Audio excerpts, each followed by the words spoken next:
Well, I grew up in a family that didn't go to church, and there was assemblies at school, but no real sort of faith figures in my life. But for some strange reason, I seem to have had this awakening to faith and to God. And I can remember at school, because I was a good public speaker, and not that you'd ever know that, I was always being picked for the Christmas readings. And I can remember standing at the front of church, particularly St Stephen's Church in Worcester, and it was a very high lectern, and you stood up and you looked out over the whole church, and there was this really old Bible that you were reading these ancient sacred words from, telling the story of Jesus. And I was always absolutely overwhelmed with a sense of God's presence. And so I would take myself off to church. My dad was a staunch atheist and didn't want me going to church. So I would literally hatch a plot with my mum, and we'd say I was going off to guides or brownies, because technically if there was a brownie parade, we weren't lying. And then I would literally sneak off to church because I was just so conscious of God's presence. And then in assemblies at school, we'd be singing a hymn, and the words just seemed to go right through me, and, you know, to be a pilgrim. And, oh gosh, yes, I just was so conscious of God's presence and God's love. There was no doubt to me that God was real. And how do you then go on to be part of the church, to become a priest? Well, it's a really long journey, because through my teens, I went to church and sang in church choirs. I went off and had myself confirmed. And again, my family are sort of sitting on the sidelines thinking, what's she doing? But for me, it was just this journey that I didn't know where it was leading, but I always had a sense it was leading somewhere. And because I didn't have that sort of religious and spiritual support around me, I had no concept of the fact that I could ever become a priest, or that my calling might be in the church. I just had a sense that God was calling me onwards, and I was kind of following and not knowing where it was leading. Then in my late teens and early 20s, I went away and partied hard, like you're meant to at that age. But I never lost my faith, and it was really interesting, because I can remember when I first re-entered the church, as it were, I think I was about 24, people would be really shocked, you know, oh, you go to nightclubs, or you go to rave and dance. And I was like, well, yeah, but I'm not sinning. It's not a sin to go out and dance and enjoy music. So that was really interesting to me, as I sort of had a really profound spiritual experience. And, you know, I would happily say that I was born again, and began to see my faith and church in a whole new light. And want to go to church. And it took me a long time to find a church that I felt comfortable in, because I was very conscious that the world that I was inhabiting was so far removed from the church world that it was very difficult to find links. And I've always been very conscious that there are lots of people who are spiritual and who are looking for God and looking to explore their faith, but they find the culture of the church is the thing that's actually preventing them from going on that journey. So although it was a very difficult time for me, I'm really pleased I had that experience where people who had been brought up in the church felt that, you know, I was this dreadful sinner for going out night clubbing. And I was thinking, well, why do they think that enjoying yourself is a sin? So yes, that was a big part of my transition. And then, of course, obviously reading the Bible from cover to cover then, and joining prayer groups and joining ministry groups, and wanting to explore where God was leading me. And he eventually led you to Manchester. How did that happen? He kind of led me all over. I started off in Worcester, and then I moved to the Northwest in my early 20s, but I always really felt called here. So when I eventually went off to be trained, I went down to Cambridge to train, which was just wonderful, with the Cambridge Theological Federation, the best theological tutors you could ever imagine, the best library you could ever imagine. It was a dream, not to mention the fens and everything. And then went back to Lancaster, and I just really felt called back to the Northwest. So I was in Lancaster for my curacy for 3 years, and then I went to Salford as chaplain to Media City when you and I met, and then I've been in Manchester for the last 3 years. How did you land the job at Media City, which was a bit special at that point in time? It was indeed. Well, I was just coming to the end of my curacy, and so you look for your next post, and it was really interesting. The advert had gone into the paper, and previous to being a priest, I've been working in education and working with new technologies.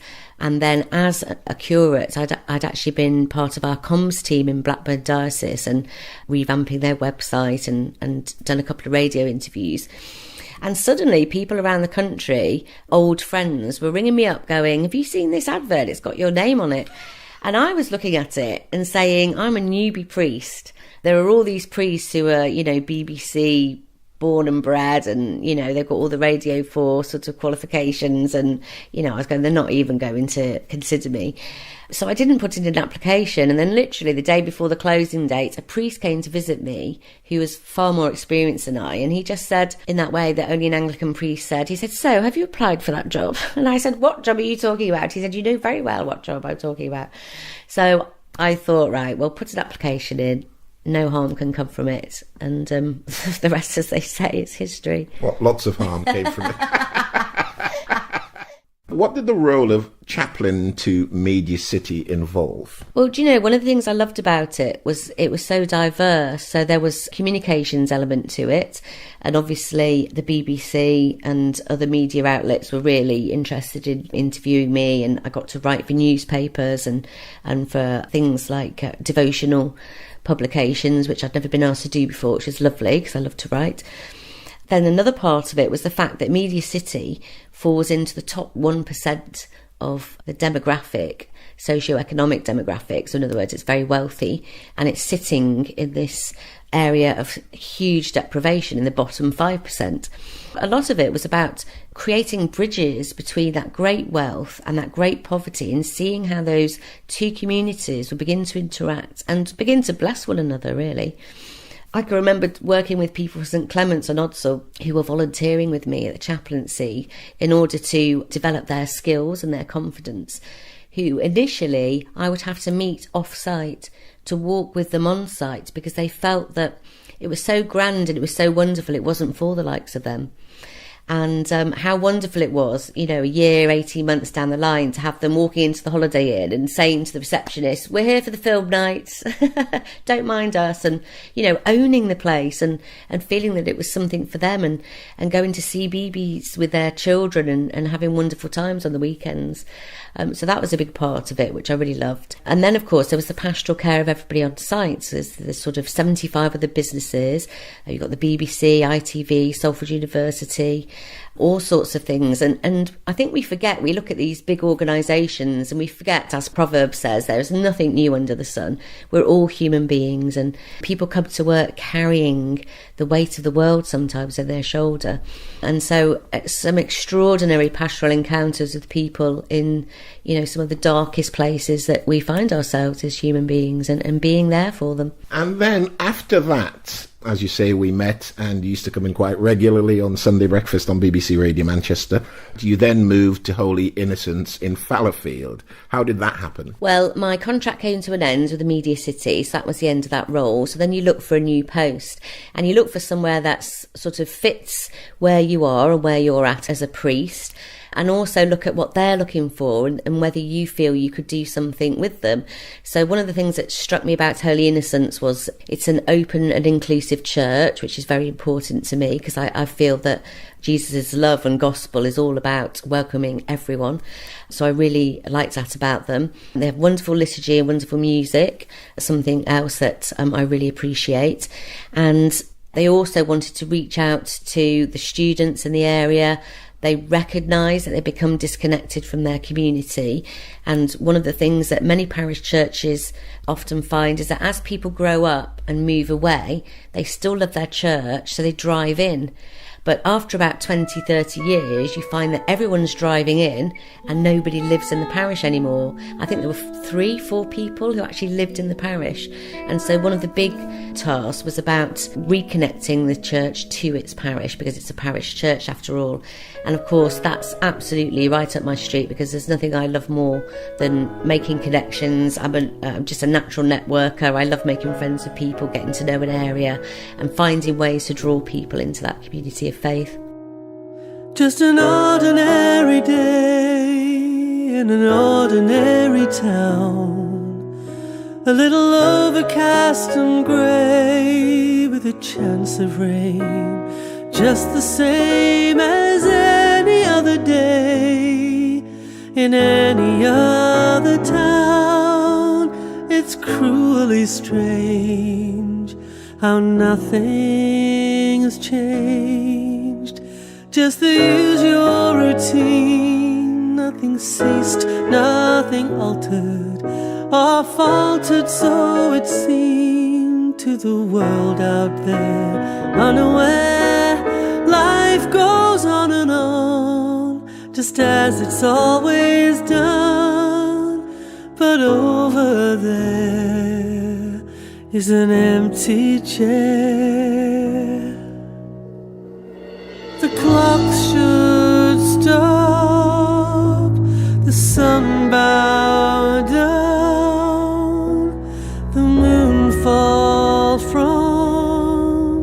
from a starry crown. For if the world won't change, if it just carries on, how will it know you were here? And now you're gone, breathing in and breathing out. How does the heart keep beating and carry on without any hope it can love again? It's wired to endure, empty or replete. And though nothing has changed, nothing remains.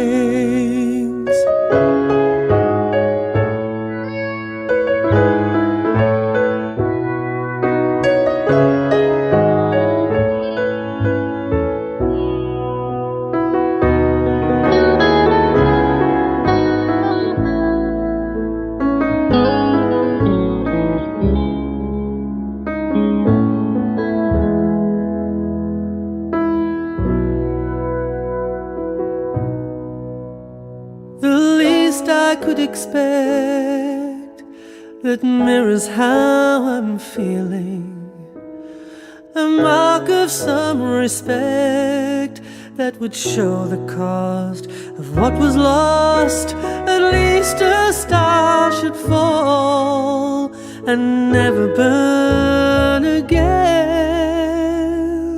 at least not as clear as when you were here. The clock should stop, the sun bow down, the moon fall from a starry crown. For if the world won't change, if it just carries on, how will it know you were here? And now you're gone. The clock should stop, the sun bow down, the moon fall from a starry crown. For if the world won't change, if it just carries on, how will it know you were here?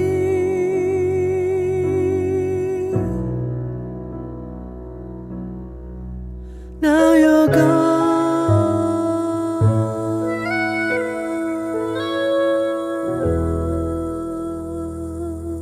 Unfortunately, in May this year, I was diagnosed with cancer in the throat.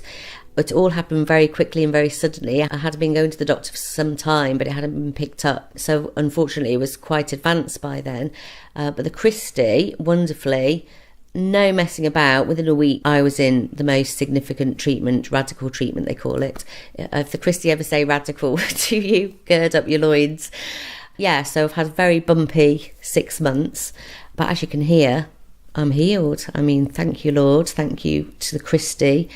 The staff there and the treatment was just absolutely superb. This is probably a difficult question. What's the situation with your faith and your illness? Well, do you know, a lot of people said to me, because as you will know, you and I have known each other for some time, I was just coming to the end of an adoption process at that time. And I just couldn't believe that something that awful could happen at that time to us as a family.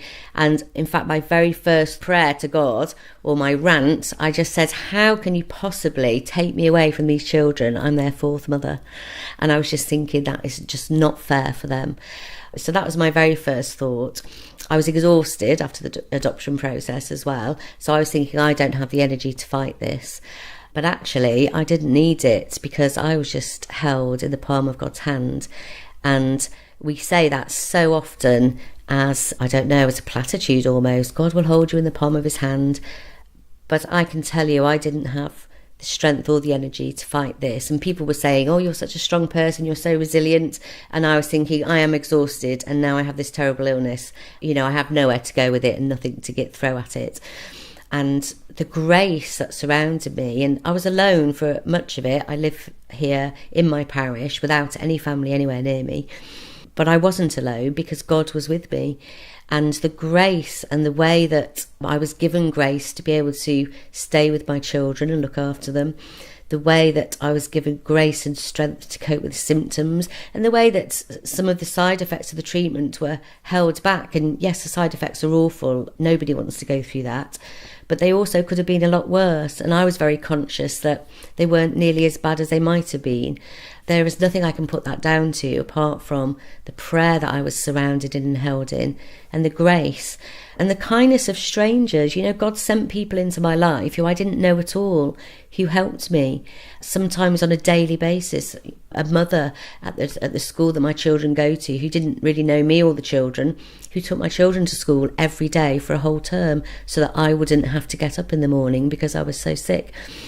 Who would imagine that a stranger would do that for you? Obviously now we're best of friends. And what I didn't know then transpired that she is a good Christian woman from another church living locally, you know, and God knew her and God knew me and God brought us together. So some beautiful things have come out of it. Another easy question. Did you contemplate death? Oh, yes, absolutely. Absolutely. The very first thing when somebody says the word cancer to you is that I'm going to die. You know, my own dad died of cancer when he was 37 and I was 14. So I was kind of in a similar circumstance to one I'd been, but on the other end of it. So my first thought was, how are my children going to live with this and grow up with this? How would I die well to enable them to have the best experience they could, that it wouldn't traumatise them? Because I was traumatised for years over my father's death because they didn't know how to deal with children's grief then. For 6 years I was in the deepest grief depression because nobody spoke to me or ever asked how I was or helped me in that way. So I was thinking, how do I die well? How do I die well for the children? How can I best do this? Is my life insurance up to date? How am I going to give them the best summer? So one of the things I did do, and one of the things I actually think has helped me to get better so quickly as well, is that I thought every day has to count. Every day has to be a beautiful day for them because I am making memories for them. And when you feel that your life may be shortened, whether it's 6 months or 6 years or whatever it turns out to be, you recognise that every day is precious and can be beautiful no matter how awful it was. So there were days when I was so ill, Mike, I can't even begin to tell you how much I did not want to move. But I got myself in that car and I took us to Wythenshawe Park, or we walked around Chawton Water Park. There's me limping from bench to bench and they're running around, they're having a picnic, they're having a ball. And I'm thinking, I'm going to die, I can't do this. But with a smile on my face and actually being able to say, do you know what? I am actually sitting here listening to the birds in the sunshine. Did you tell the kids what your illness was? No. I felt that it was important to wait to see what the outcome was going to be. And I think they've been through a lot already. They've had traumatic childhoods. They're both adopted for good reason. And so I felt that it wasn't fair to put that burden onto them. They're very young. And I think that if it had taken a different path and been in a different direction, there would at this point now probably be different conversations we would be having to have. But we don't need to have those conversations now that I am now clear. And I think it's really important to gauge that as a parent, because one of the things I was offered, which I'm sure is a great thing, is that I could be taken to a family centre and there would be support workers around us so the children would be helped to understand. But I felt for myself as well as for them, that I didn't want our lives to become about it. It was an illness, I had it, it was something I didn't want, I'd like it to go away, very much please, that's what we're all working towards. And no, I didn't want it to become part of the fabric of our lives. It was an intruder, an unwelcome intruder, and so you want any intrusion into your life to go as soon as possible. You don't want it to become your life and to become focused on it. What message would you give to people who are getting the news today and tomorrow and in the future, the news that you got? I would say that you have to allow yourself that moment when it punches you in the stomach and the bottom drops out of your world, which it does when somebody says those things to you. You have to allow that wave of terror and fear and darkness to go over you, because unless you face it and go through it, it will then hound you every day through your illness. And if you allow yourself to go through that dark place where you are lying on your bed, crying out to God, there were times when my prayer was literally, Jesus, heal me, guard me, guide me, because those were the only 6 words I could manage. Even in my head, I was so sick. Allowing myself to go through that and to feel it and experience it meant I was able to come out the other end and then recognise that actually, do you know what? God is with me and God's grace is with me and people are praying for me and there is something beautiful happening today, whether it's this swallow of cold water that I can manage that makes me feel that I'm alive, whether it is that I can hear the birds singing outside of my bedroom window, or that shaft of sunlight that comes in and makes you realise that the world is a beautiful place, whether it's the sound of my children giggling and thinking I am protecting them from this and they are still enjoying their lives. There is always something wonderful. The person who knocks on your door and, brings you the mango juice because it's the only thing you can tolerate at the time. Or there's something beautiful that can be found in every day. But you do have to allow yourself to go through the dark place first. And I would say that, trust God, that if you feel that you have not an ounce of energy, not an ounce of fight, not an ounce of resilience left in you, you don't need it. God has got it. God will hold you in the palm of his hand. And here's another easy question for you. What advice would you give to people who don't know God?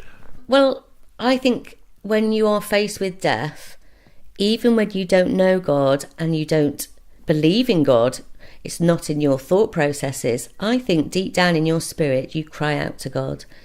Because there were ways that I cried out to God that even as somebody who would say, I'm a full believer, I didn't know I had those depths within my soul to cry out. And I would say that don't feel that you can't call on God, because I think the other thing I often hear for people when I'm pastorally visiting, they say, well, I don't really believe in God, and anyway, why should he listen to me? I've never gone to church, and I've never spoken to him, and I blaspheme, or I do this, or I do that. And I just think, well, it doesn't matter. You cry out to God because God is your mother, your father, your everything. And at times like this, who doesn't reach out to their child, even a child who's ignored them for their entire lives? You would just be, come to me, I will be there for you. One of the things this illness has shown me is that if one of my children went through this, I would be with them day and night. I'd crawl over hot coals to help them with it. And if I can say that, and I am a sinful human being, then how much more does God love us? How does the future look now for Hayley Matthews? Well, it looks amazing that, just 12 weeks ago, I couldn't walk to the end of the street. And here I am, feeling energetic, feeling that my body is strengthening, feeling joy, feeling hope, and looking forward to all that God has for us. I don't really know what the future holds, and I don't know how long my future will be. And in some ways, that's a wonderful thing because it does help me to live in the present moment. We hear of the present moment sacrament that you should really, I think we call it mindfulness very much now, don't we? You should do everything thanking God for it and be grateful for it and being very conscious of it.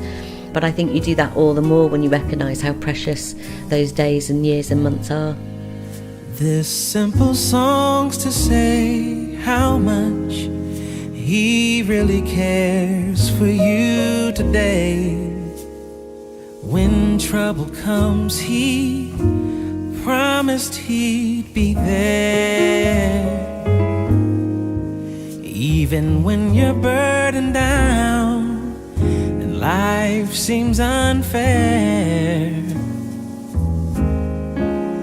This simple song's to say he cares. This simple song's to say how much he really cares for you today. When trouble comes, he promised he'd be there. And even when you're burdened down and life seems unfair, this simple song's to say he cares.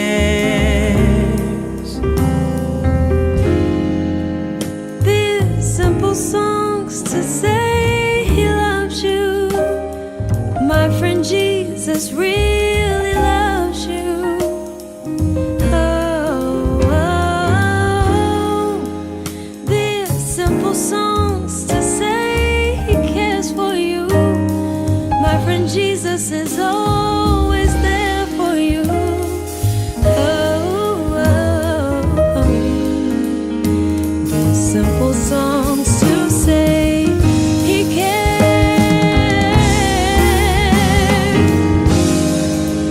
These simple songs to say he loves you. My friend Jesus really loves you. Oh, these simple songs to say he cares for you. My friend Jesus is always there for you. Oh, oh, oh. This simple song's to say, These simple songs to say. this simple song's to say he cares.